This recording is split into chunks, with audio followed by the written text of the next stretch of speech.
Welcome to the Law School Admissions Simplified podcast, where we talk about all things law school admissions, LSAT, and otherwise. I'm Ben, and I do LSAT prep and law school admissions full time. You can find me on Instagram, where I post about the admissions process at LSA Simplified, or on my website, lsasimplified.com. I've written an LSAT book you can find on Amazon, and I host various LSAT prep options as well as admissions help, all on my website. Alrighty, so today we have a few things. First off, we're going to talk about general reading comp approach for the LSAT. So we'll be talking about what to, pay attention to, what not to pay attention to, and my general strategy. To be simple, the general strategy is pay attention to understand it. We'll go a little bit more in depth than that, but there will not be some tip and trick that completely unlocks reading comp, because that does not exist. I will talk about some of the other advice that people tend to give in reading comp and why it tends to not be true. Then we're going to introduce a new segment, which I call legit or bullshit, where we're going to talk about a piece of advice that I have heard from someone else in a position of authority, talking about admissions to the LSAT, and basically just going through their advice and talking about why it is or is not true. We'll be keeping a scoreboard for that. So currently it's 0-0, but I expect that we are going to go up and down with that. If you have a submission for that, you're welcome to email me. We're also going to talk about law school lingo.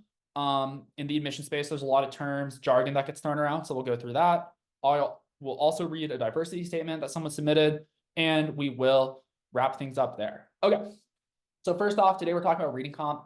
Reading comp, for those of you unfamiliar, is the section of the LSAT where they're going to throw a passage at you, and it will have 18 to 20 sentences on some topic. They're intentionally poorly written, and people tend to get caught up in them because it's talking about some pretty boring topic, and not just talking about the boring topic, but talking about it in a complex way. So they tend to fall into four categories, which are legal passages. They have arts. They'll also have a humanities, so maybe on history or something. And then they'll have a science passage. And people tend to have a section they don't like. Like maybe people really don't like the science passage because they're kind of the generic pre-law person that didn't take a lot of science courses. The reason they're doing pre-law potentially is because they weren't so hot at the science courses. That being said, some people love the science ones. I found them really interesting, but it really comes down to personal preference. So one thing you have to get over is all the information is in the passage. You don't need to have any background knowledge on whatever topic they're talking about to do well on it. It could be about Chinese history, and you don't even need to be able to point to China on a map. You could answer all the questions accurately if you're a good reader. So the first thing is, if you have that mental block of these are complicated, they're hard to read, and I don't know anything about this topic, you're going to have to get over that, because you need to understand these. I certainly remember back in school, like let's say I was in 11th grade English class and I got assigned some book I couldn't care less about. Charles Dickens would have been that author for me, where you just got assigned a book and you're like, well, okay, this sucks because I do not care about whatever he's about to write about. And it's going to be wordy, it's going to suck. So you start reading, and next thing you know, you've read a whole page, but all you were doing was scanning your eyes over the page to see like, what are the words? You weren't actually comprehending anything. You were just getting through it. And then you realize, oh crap, I didn't understand any of this. I have to rewind, go back and figure out what they were even talking about, because I didn't understand anything. And if you do that on the LSAT, you're boned, because it's just not going to get it done. You have to actually understand the point. One thing that people often struggle on is they identify the topic of the passage, but not the main point. So like, let's say the topic is about the Aztecs, the civilization down in Central America, and what they were up to. Identifying the topic's pretty easy. You're going to see the word Aztec come up over and over, but maybe our author is talking about how the Aztecs were really advanced and therefore they probably got visited by aliens. If all you took away from the passage was it's about Aztecs, you will have missed the main point, which is that aliens probably came and visited them and imparted part of their culture or science or whatever onto them.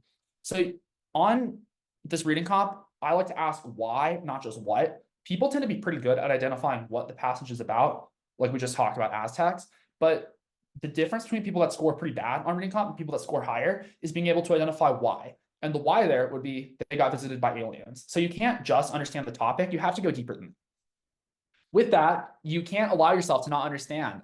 You are, hopefully smart enough to get through these sentences. Yes, they suck and they are poorly written, but if you want to be a lawyer, you're going to read some nasty, nasty language. So this shouldn't be too crazy of a task. So yeah, if you get through a sentence, every time you get to a period or, even a comma, if it's a long sentence, just pause and ask, did I just understand what they said? Have a conversation with yourself. Think about, interesting. Was that a fact about the world, or is my author taking a stance on this? Are we just talking about what the Aztecs did, or are we saying because of what they did, they must have been visited by aliens? So being able to identify, where are we going? And then also, do you agree? Is our author making sense, or are they making jumps? Your job isn't to argue with reading comp, but if you're having that reaction of what is true and what's not, and whether or not you agree, it means you're invested, and you can't be invested without understanding it. How could you have a stance on something you don't understand? So if you have a stance, it's probably a good sign. Additionally, let's say you do run into that situation where you read a sentence and you realize, okay, I did not understand that. Read it again. Don't just move on. If you move on, you're setting yourself up for failure. It's like sending a kid that failed Algebra 1 into 12th grade calculus. They're going to fail, because if you can't do x minus 7 equals 5, if you can't calculate that x equals 12, how are you going to do, like, I don't even know, integrals? I haven't done math in a long time. But the point is that these are building blocks. If you don't understand paragraph 1, you're going to get slammed by paragraphs 2, 3, and 4, just as if you didn't understand 9th grade math, you can't do 12th grade. So these build on each other. You have to understand it. And I find people often are so worried about getting it done in time that they just move on, because they're like, oh, I didn't get it, but I don't have time to stop, so I'm just going to keep going. And you can't do that. You really have to focus on understanding before you focus on going fast. I promise you, if you understand it and you get better at these passages, you will naturally go quicker. When I started doing the LSAT reading comp, I was not that fast. It took me a while. Like, I would barely finish in time, which most people should not be doing. But now reading a passage takes me like 2 or 3 minutes to read it like really well and be ready to absolutely crush the questions. So you really want to be spending your time in the passage, understanding it. The questions are real easy if you understand the passage. So that first piece of advice I would give is the battle is won in the passage, not in the answers. If you know what you're looking for in the answers, the wrong ones will jump out and the right ones will be like, okay, that's the only answer I could pick. Whereas if you just know the topic of this is about Aztecs, every fucking answer is going to mention the Aztecs. So you've done nothing. If you just got the topic, it's going to be impossible. And that's why people tend to really struggle with reading comp, is because they're going too quick. They never actually get why the author wrote the passage. They just get the topic. And so because of that, all the answers are going to mention the Aztecs. But if some of them say the Aztecs were uncivilized or the Aztecs were not visited by aliens, those would be blatantly incorrect if you understood what the passage was about. But if you just got the topic, those could look tempting. So you make it a lot easier on yourself by just going slower. Okay, and then with that, there are some advice from other folks that advise reading for structure or tone. One company has what's called view stamp. I'm not going to name the company, but I will name it, which stands for view, structure, tone, author. And I want to say the main point. I could be wrong about that. But if you're trying to pay attention to all 5 or 6 of those things, it's going to be really hard to actually know what's going on. So what I recommend is read a sentence, get to a period. Did you understand it? If yes, move on. You don't have to notate all this shit. And people often do. Often when I see people's passages, they're all highlighted up. They've outlined all this crap. And basically, you can't highlight main points. And that's what most people are highlighting. They're like, oh, this sentence looks important, so I'm going to notate that. And my question for you is, if it's the first sentence and you determine it's important, how the fuck do you know that? Because it could say the Aztecs were a civilization in South America. And that could be important. Or by paragraph 5, we're talking about how aliens have visited Earth and we completely left Aztecs in the dust. You don't know what direction the passage is going to go into. So you don't know what's important until you're done reading it. You can't connect the dots looking forward, only looking backwards. So you have to be very careful. If you're highlighting for main points, I promise you are incapable of doing that. I'm incapable of doing that. Everyone is incapable of doing that. The only way you can highlight accurately on these is if you can tell the future. And I'm assuming you're not a psychic, so stop highlighting for main points. I promise you're not doing it. If you want to highlight for anything, which I'd say ambivalent on, you can go one way or the other. You don't have to highlight, but you could. The only thing I would advise is the author's opinion, because it's the only thing you can identify in real time as being important. Whenever our author editorializes and said the Aztecs were a good civilization or the Aztecs were a bad civilization, that is a clear editorialization by our author giving their opinion. And when they give their opinion, we're going, okay, that's important, because it might not be, but questions often do come back to what our author thinks. And you directly know that that sentence or clause is something our author has committed themselves to agreeing with. So generally don't highlight would be my advice. But if you're going to highlight anything, be direct, have intention. And that intention should be what our author thinks. It's the only thing I think you can meaningfully identify when you're doing the passage. Okay, cool. I know a bunch of you are going to flush that and still continue to highlight it. I really advise you not to do that, but I can't control you.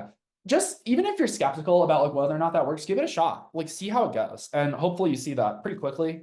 It's making sense. Or go back to a passage you've done and that you've highlighted up and look at how much those highlights actually helped you. I'm guessing it didn't help you really at all. So, do that. The only, I guess, case you could make for it is it helps people be engaged when reading. But you shouldn't need to highlight up something to understand. It's 18 to 20 sentences. This is not some 50-page document that you have to like identify. These are short, and they're actually about pretty interesting topics if you try to trick yourself into caring about the Aztecs or French poetry or whatever they're talking about. So just get engaged. If you understand it, it's easy. Okay, cool. And then once you get to the questions, before you get to the questions, after you've read the passage, you should predict that main point. You want to put it in your own words, because if you put it in your own words, that answers about half of the questions. And I'm not being hyperbolic. Yeah, they will only ask you directly what's the main point once per passage, but they will often ask you very similar questions, like what does our author think, which often comes back right to our main point. They will ask you, where would this passage continue? Like what would it continue to write about if it kept going, which will also come back to the main point. They could ask you the purpose or the structure, all of which comes back to that main point. So if you can identify the main point, you have answered about half the questions. And the other half of the questions will ask you details, like what did the author cite? What did the author mention? What does our author think about X? And those are real easy because you just look back to the passage and wherever they said it, that's your answer. And the answers that you can't pick are things they didn't say. Or they'll ask you, like, what did this word mean in context? Just look at the context. Those are the gimmies. You really can't miss those because that would build the foundation of your score. The main point ones, even though, yes, they're super predictable, tend to be the ones people struggle on. So make sure you're really getting those detailed questions. If you're missing ever a question that asks, which of the following did the author mention? That's a problem. That means you're like flying through the test without really any care for whether or not you get them right, because those are ones you can't miss. Like, yeah, it might take you 90 seconds to identify what they said, but you'll get it right. So don't skip through them. And then finally, there is a piece of advice out there, which is like to improve your LSAT reading comp, read The Economist, which is a well-written like newspaper as opposed to the LSAT passages that are intentionally poorly written. I think that's nonsense. If you want to get better at LSAT reading comp, do LSAT reading comp. There's something like 400 some released passages. So it's not like you have a lack of ones to do. You have plenty. And then if you just want to get better at reading in general, just read more. Read stuff that interests you. It's not so much about what you're reading, whether it's The Economist or some really complex scientific journal. Instead, just sit down with something you actually enjoy and read that. That'll train your brain to like read better. And you probably should be reading. So if you're not reading, yes, you should read. Does it have to be The Economist? No. And in fact, I would advise not to. When I studied for the LSAT, I used to highlight up New York Times passages, which in hindsight is so stupid because the New York Times, like The Economist, is well written, as opposed to the LSAT, which is intentionally poorly written. So just be careful. If you want to do actual LSAT prep, do actual LSAT prep. If you want to read, read, but don't confuse reading as LSAT prep. It can be supplemental to whatever you're doing, but it's not you're actually studying. Okay, well, we will go deeper into reading comp in the future, in just other aspects of it. This really was meant to be an elevator pitch of just read to understand and identify the main point. Don't identify the topic. If you take one thing away, it's that you have to differentiate between the topic and the main point. All right. So then going on from there, I'm introducing my new section called Legit or Bullshit, which I was listening to a different admissions podcast today. It's hosted by two admissions officers at Harvard and Yale. What's the name of it? Let me look this up. I think it's called Miriam and Christie. It's largely good. It's not bad. Like I don't, most of what they say is good. It's called Navigating Law School Admissions with Miriam and Christie. If you want to go check that out yourself, it has largely good information. However, I do think they have a little bit of blind spots, and I'll be going into one of those because they were doing a section called Overrated or Underrated, where they talked about various admissions things and whether or not applicants tend to overrate them or underrated them. And one of the things they brought up was taking easy classes to boost your GPA. And they said that was overrated. And I could not disagree more. They're at Harvard and Yale, so everyone applying has a 3.9 to like 3.8 or a 4.0. So it's like, oh, this person had a 4.0 in electrical engineering versus a 4.0 in like political science or something. And they said that they really look at your transcripts, which that very well could be true at Harvard and Yale where they're working. I guarantee you that is not true at Oklahoma State School of Law. They do not care what classes you took. They just care what's your GPA, because that's what they have to report to the ABA, which is what goes into the rankings calculation, which is what determines how many people apply to their school and how much money they get. So it's very much so a cynical take, but I think they have the privilege of being at a school where everyone is impressive. So like, yeah, taking really easy classes. If you're fluent in French, I think that's what they cite as an example, and you're taking French 101 your senior year, that probably will be a red flag at Harvard or Yale. Is that going to be a red flag at Oklahoma State? Like, fuck no, they're not reading it. And in fact, it's a pretty quick drop off after Harvard and Yale, where I think that probably doesn't matter. Harvard and Yale, I know Yale's number one. I want to say Harvard's 4 or 5 now in the rankings.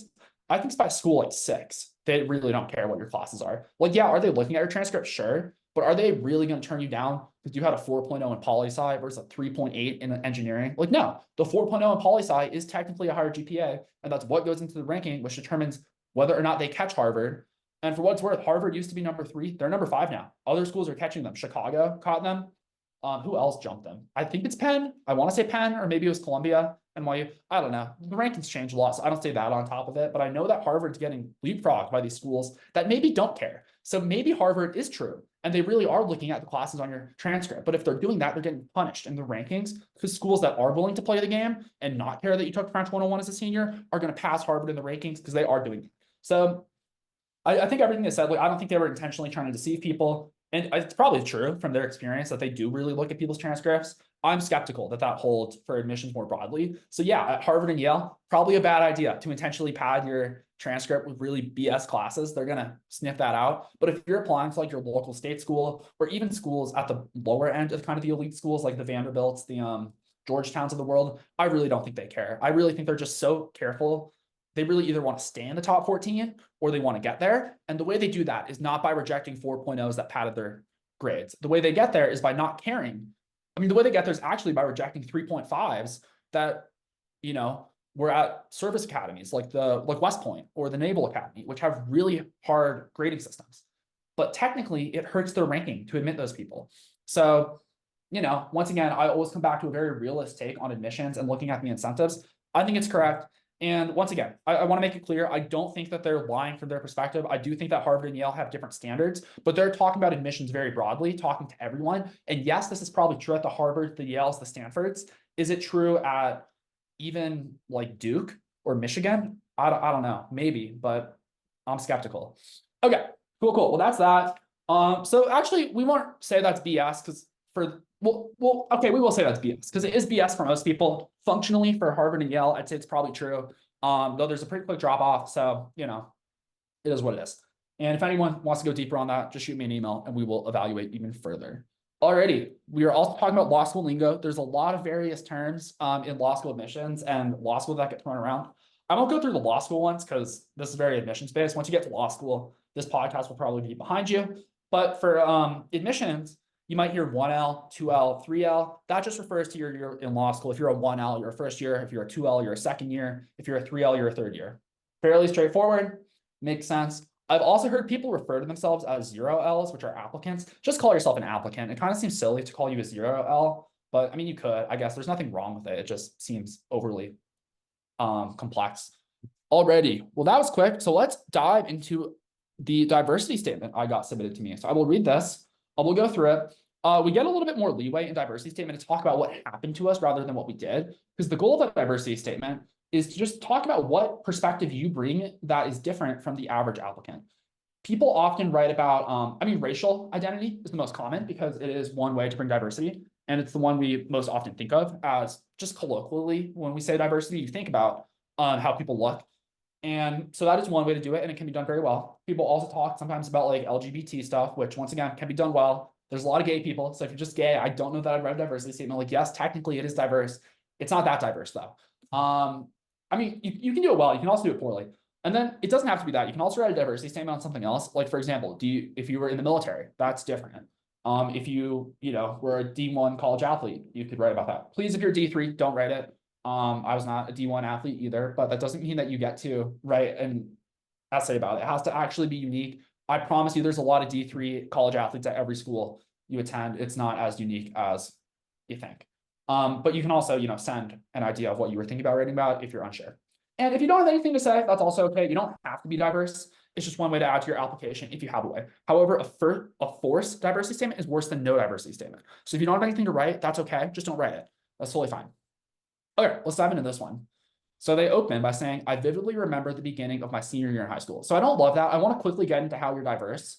And here we're just saying you're in high school, which, like, okay, fine. That's not hurting you, but I still don't know what you're bringing to the table. At this point, all you've talked about is you in high school, which like cool, but you know who else went to high school? Literally every other applicant. So you have not diversified yourself at all, and we're one sentence into your diversity statement. So that's a problem. All right, we continue. The time of applying to colleges was starting, and my college counselor summoned me to her office. So once again, everyone did that you're competing with. So probably don't mention it. Before I could say anything, she said, quote, "I do not have much to say. I just don't think you should apply to colleges because you don't have papers. If you do, you're probably just going to drop out because you will not be able to afford it." Okay, so we're saying, I guess you don't have legal immigration status, or you didn't at this point.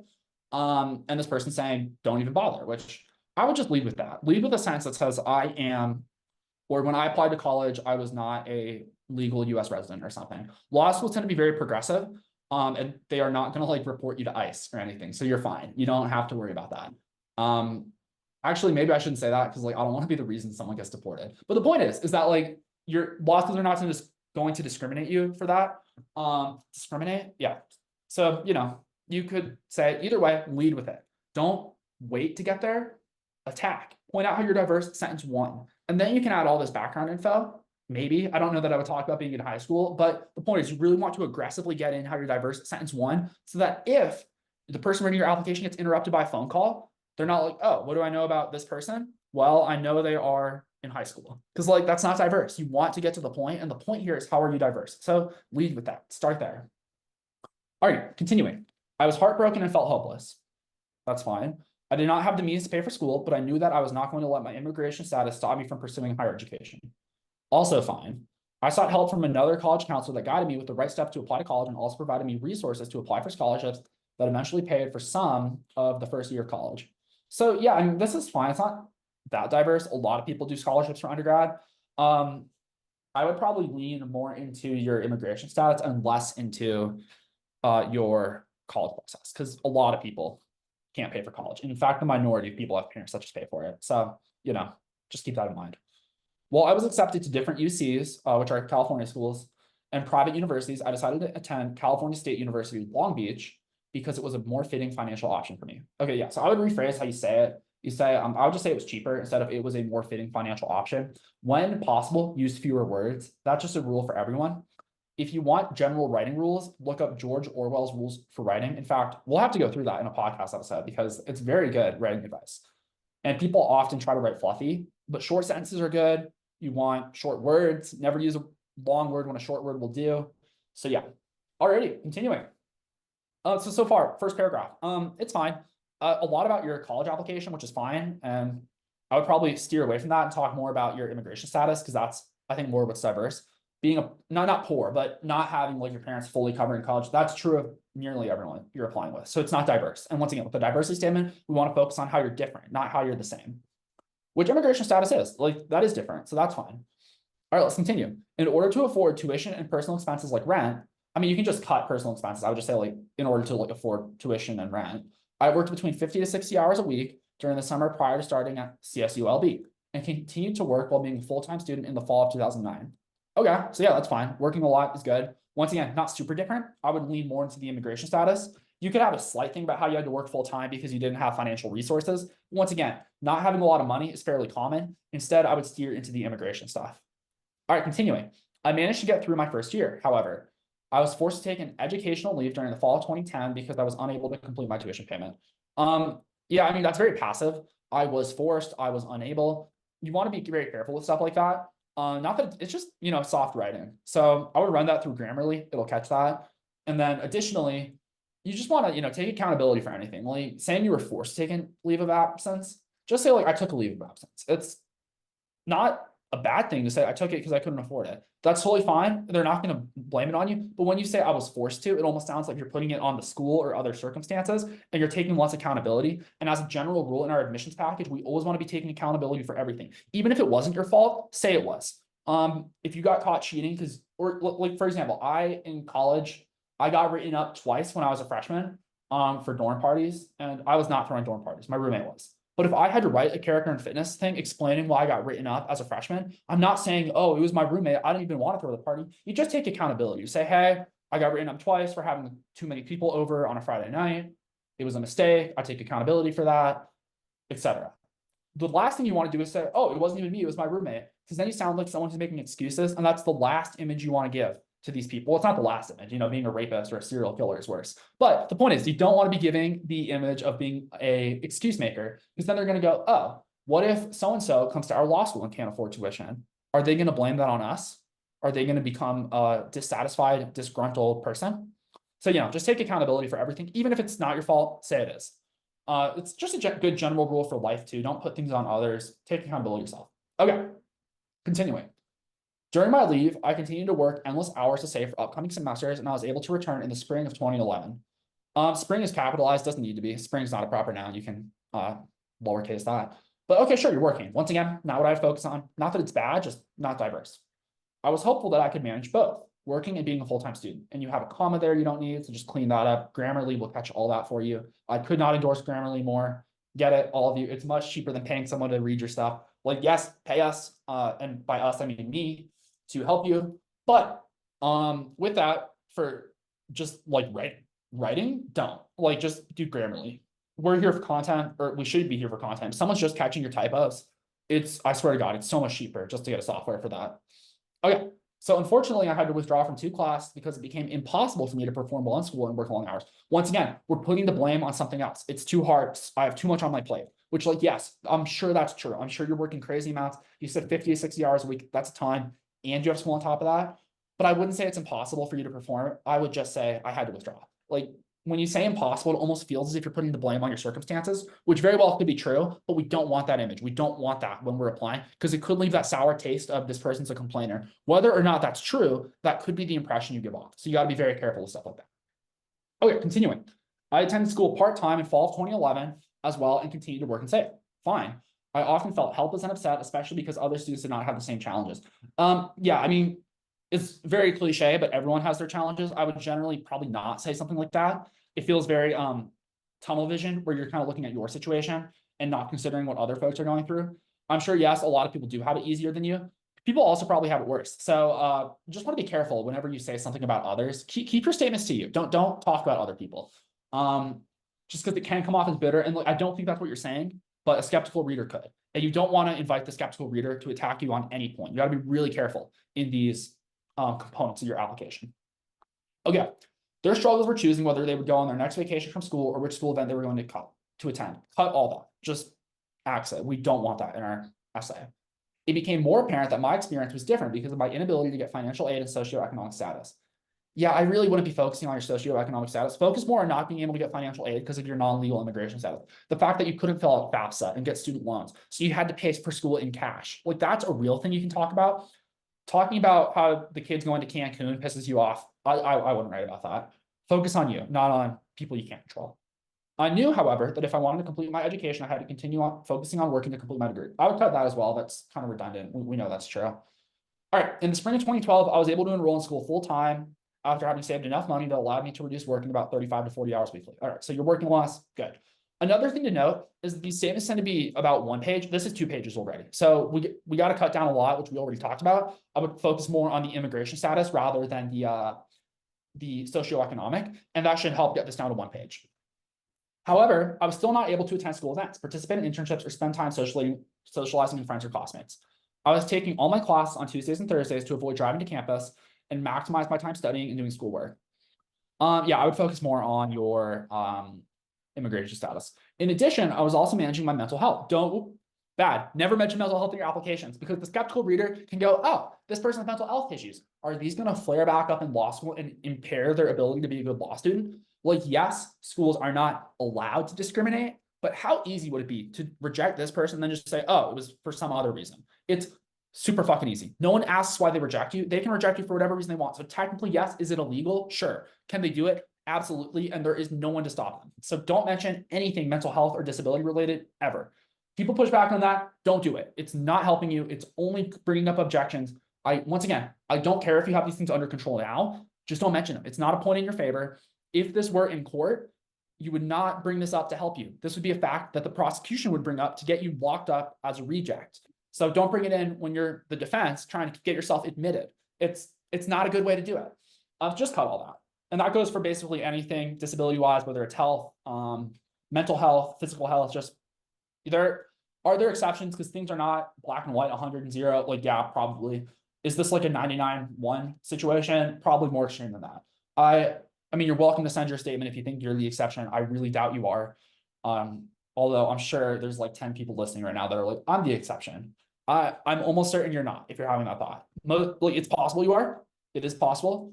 However, I would bet a lot of money for any given one of you that you were not the exception. Alrighty, continuing. I was going to school not knowing what I would do after graduation since I was not allowed to work.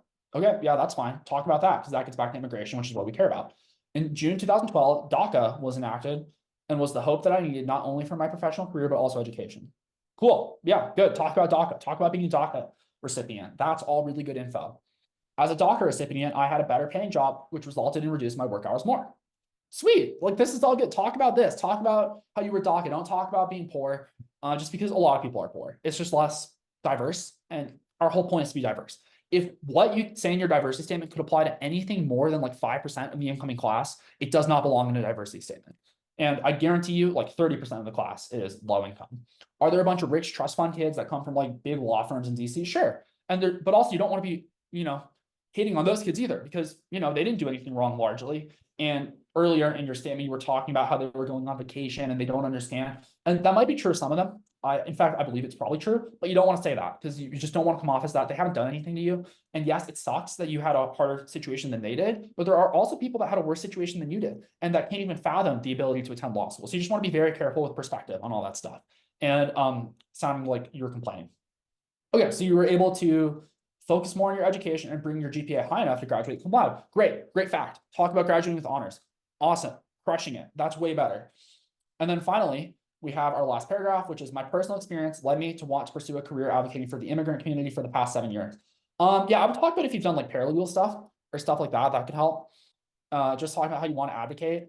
If you haven't done any advocacy, probably don't mention it because you want to actually be able to back it up. But also, I would probably cut this whole last paragraph because, we really want to focus on your identity and what you bring that's diverse rather than what you hope to do with your legal degree. Since working with minors and mental health challenges in the context of immigration law, I first wanted to pursue my master's in social work to have a holistic approach in the services I provide. Okay, that's fine. However, does a master's in social work actually help you be a better lawyer? Maybe. Does it do it for like however much it costs? Probably not. Certainly it's not worth a year of your time. I would probably not mention it.